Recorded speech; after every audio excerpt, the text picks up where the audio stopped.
Well, I'm back after several months of radio silence after having finished navigating the hellscape that is higher education and full-time working at the same time, which, believe me, wasn't a fun time. 0 out of 5 do not recommend. Anyways, you're here to talk about The Outer Worlds and not to listen to me make excuses for not making more content. The Outer Worlds is a game I passed on back in 2019 mostly due to the fact that my backlog of games was and still is full of games I should probably actually go and play.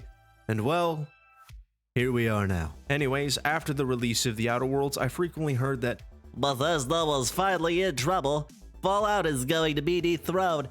This is it, the RPG we have been waiting for. well, that's a pretty low bar if we're being honest here. I don't see the bar yet. Looks like it must have sunk pretty low. And after sinking nearly 50-ish hours into The Outer Worlds and its corresponding DLC, I do think there is a lot of great potential here. I want to get this out of the way, however, I didn't hate The Outer Worlds, but I also didn't love it. It's very average to me at best, and while I did see a lot of potential in the game compared to other RPGs I played, this one just didn't really do it for me. At the end of the day though, Obsidian has a lot to improve upon with the announced Outer Worlds 2 coming to a certain Game Pass near you. So let's break down why The Outer Worlds is so average and discuss what it does well and what it doesn't do so well. Now, fair warning here, there are some brief spoilers regarding the main story, so if you don't want to hear any spoilers at all, feel free to use the timestamps down below in the description to skip ahead in the video. Diving into the story upon loading up the game and creating your character, handsome or otherwise, we are greeted with a lovely intro of being unfrozen by a charming old scientist aboard a colony ship called the Hope, all right before being subsequently shot out into space so you can quickly join your fellow colonists planetside. And lucky for yourself and everyone on this journey, there are no problems to be heard of as you crash land into the absolute paradise that is the Halcyon colony on Terra 2, which was settled by some of the best, brightest, and moral-driven people mankind had to offer. Yeah, about Halcyon being an absolute paradise, it isn't. Unless you're a psychopath. After landing definitely not on a formerly living person whom was sent to meet us in the starting area of Emerald Vale, we quickly learn that the Halcyon colony is run by several corporations that make up the Board, who more or less put profits before people and are slowly but surely dooming the entire colony in oh so many different ways that even Dr. Evil himself would be impressed. Oh boy. Who would have saw that one coming? And thus our story truly begins. It's an epic journey in a strange new world to save the Halcyon colony, conquer the evil Board, and become a legend throughout the lands. And honestly, after completing the game from start to finish, the story in general felt rather underwhelming and forgettable. The journey itself is more or less a giant fetch quest of one item after another to thaw our fellow colonists out on board the Hope, which leads you to a point where you come into conflict with the Board, who don't want our fellow colonists unfrozen. Why does the Board not want these colonists unfrozen other than because they're massive assholes, you ask? Well, that's basically the main reason, aside from the Board believing that the addition of another 100,000 colonists would strain the colonies too much for a variety of reasons of which they are at totally zero fault for. The story takes us across a variety of different maps, from the lush greenery of Terra 2 to the foul surface-smelling canyons of Monarch, the eerie quiet of robot-patrolled space platforms, and even an old colony ship turned space trading port called the Groundbreaker. Each area has its own place in the story, major or otherwise minor, and the decisions made in each area do influence how the game will end and who will help you in the final battle against the Board.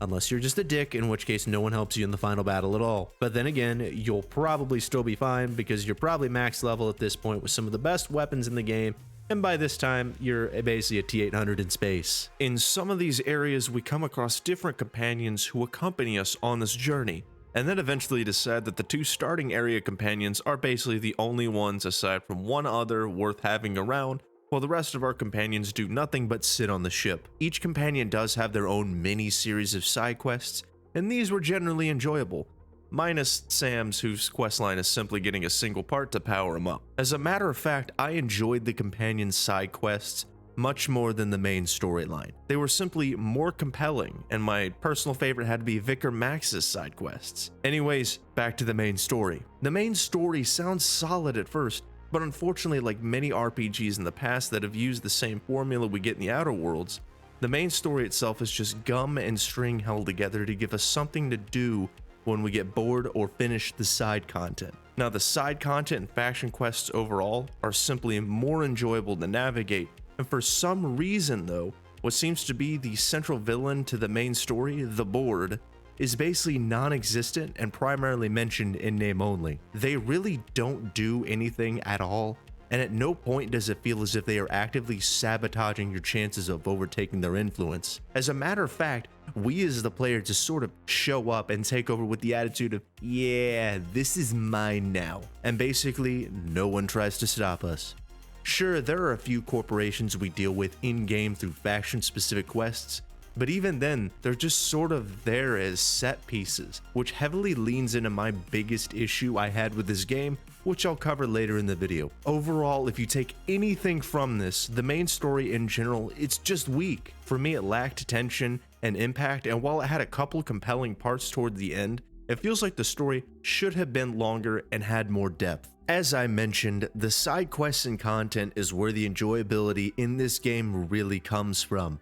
There are some side quests and faction related quests that are memorable, and of course others not so much, but overall, I'd say that I enjoyed many of the quests in the game that didn't involve the main story. Here's a great example. Let's just say that a certain early retirement program that you investigate on Byzantium is not exactly what it seems. For myself, this quest where we investigate the early retirement program is one of the most memorable quests in the game, and had Obsidian leaned into these kinds of quests for the main story that had more mystery and tension, I would have enjoyed it a lot more. Luckily, the dialogue does somewhat make up for the so-so main story as well, and adds to the value of many of the side quests. Now, for an RPG to be fun and enjoyable, good dialogue is a major part that must exist. I feel that this is where Obsidian did great with the Outer Worlds. If you have played any of Obsidian's previous titles, or rather any RPG that hasn't been watered down like Fallout has these recent years, then you already know what to expect with how dialogue works in game,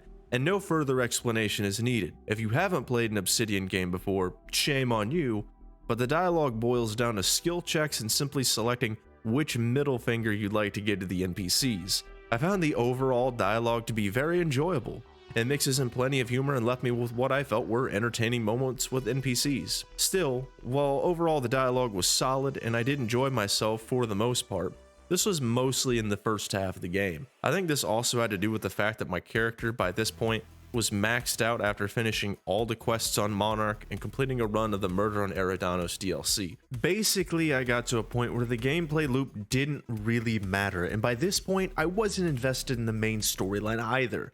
This wasn't the fault of the writers who made the dialogue for the game. Really, I just found myself losing interest with the gameplay loop, which is where my main problem with this game lies. So just to really drive this home, the overall writing and dialogue, even if I wasn't fully satisfied with some parts, is absolutely phenomenal.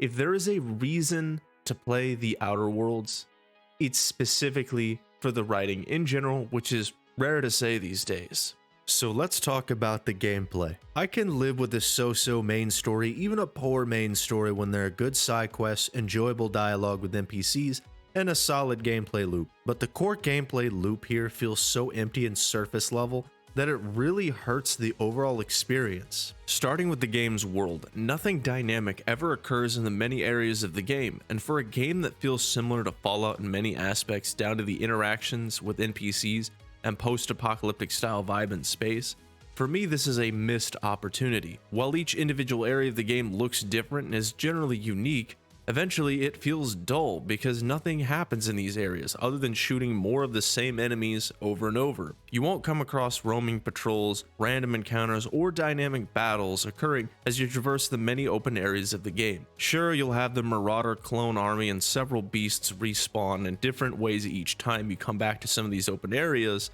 but I would hardly call that dynamic. While I liked the overall look of many of the areas I came across, everything just felt dull and empty.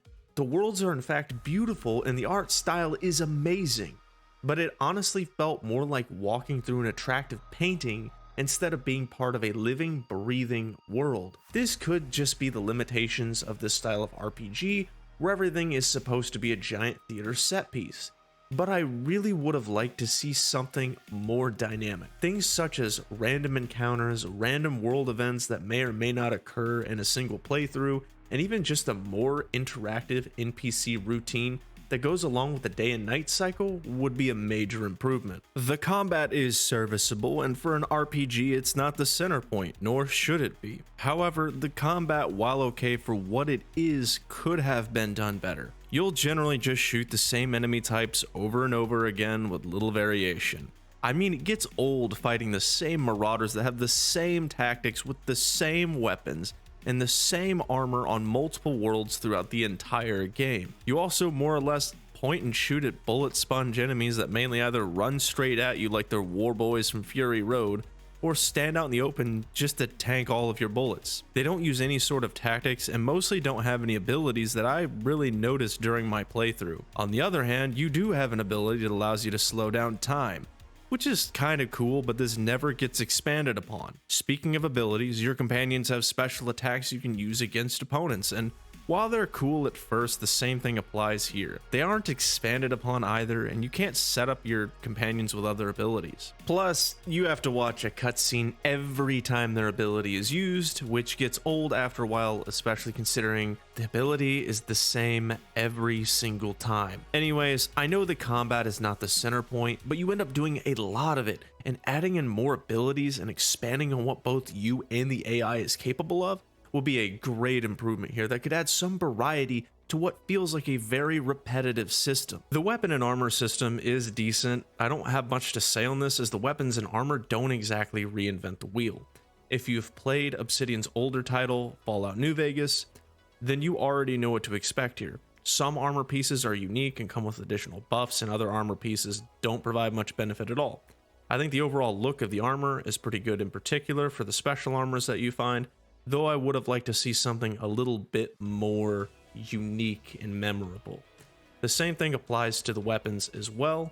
That said, regarding the weapons, the most enjoyable weapons are the science weapons, such as the Spectrum Gatling that shoots bullets laced with vodka, and the ever fantastic Shrink Ray, which makes your enemies the size of ants. Before I forget, I want to briefly mention weapon and armor modding. To put it simply, it's very basic and doesn't have a lot of depth to it.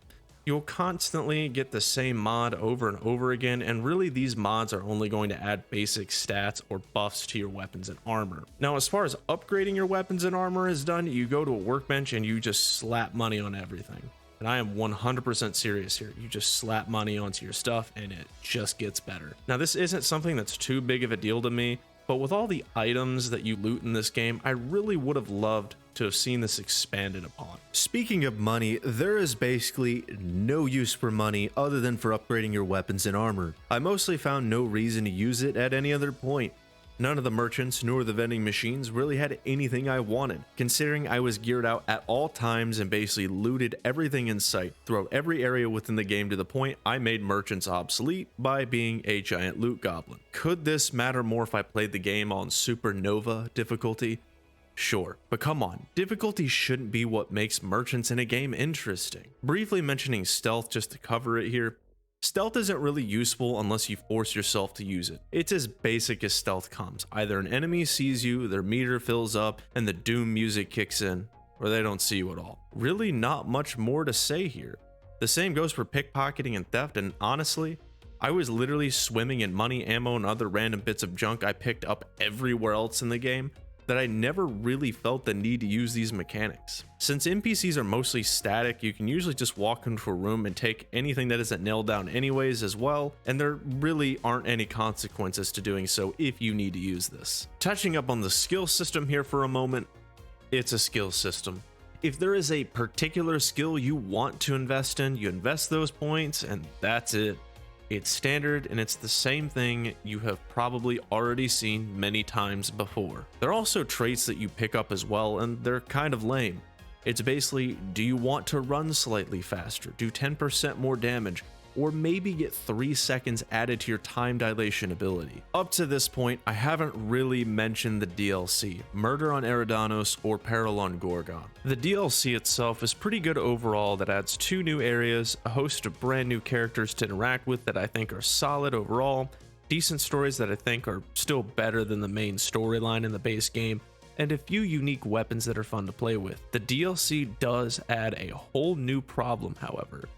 That is no increase in level cap or additional traits. This may or may not be a problem for you, but for me, completing Murder on Eridanos and getting level capped halfway through the game hurt the overall experience, for at least for me in my case. I will say this, for the most part the game performs great. I encountered a single bug where one of my companions clipped into and got stuck in a wall, and that was it. I did encounter a couple of performance dips here and there, but nothing that was very concerning considering I was playing this game at 1440p with all settings maxed out for an overall smooth performance throughout my time playing. This is really something I have to give credit to Obsidian for. Their game works with minimal issues. This is some forbidden magic here in this day and age. I have enjoyed many of the titles that Obsidian has released over the years, and I really think they have developed arguably some of the most enjoyable RPGs I have ever played. After all, they have absolutely crushed it with their past smash hits such as KOTOR 2, Fallout New Vegas, Tyranny, and Pillars of Eternity. But The Outer Worlds is really average. This is a game that plays it safe. A little too safe if you ask me. While I feel it plays too safe and feels like an average game, the game really does have some fantastic writing, humor, side quests, companions, and beautiful artwork and worlds to dive into. If all you care about are the things that I just mentioned, and you can ignore the issues that I had, then I can easily see you enjoying this game. But that said, to sum up what makes the game average, at least for me, it's the subpar combat, the static world that makes the game attractive but feel lifeless. What feels like shallow mechanics in regard to stealth, looting, pickpocketing, weapon and armor customization, and just the fact I can't help but feel like we've seen this type of game before with Fallout, Elder Scrolls, Dragon Age, the list goes on. While I am glad that The Outer Worlds is effectively reviving this style of RPG, I really hope that Obsidian's follow-up innovates and expands what The Outer Worlds can be by being more dynamic, with a more active world, and with improved AI abilities in combat, deeper storyline that doesn't feel half-told, additional customization, and even just slightly more complex mechanics that add more depth to the general game mechanics that we have. Overall, the game simply needs more depth, and if Obsidian can give the sequel more depth, I will certainly give the next game a shot. That's the end of the video. Thank you for watching, especially if you stuck around this long. If you liked the video, hit the like button. If you have any thoughts on the video or the game in general, let's get a discussion going down in the comments below. And of course, stick around for more incoming content. That said, see you next time. This is Grinning Zero, signing off.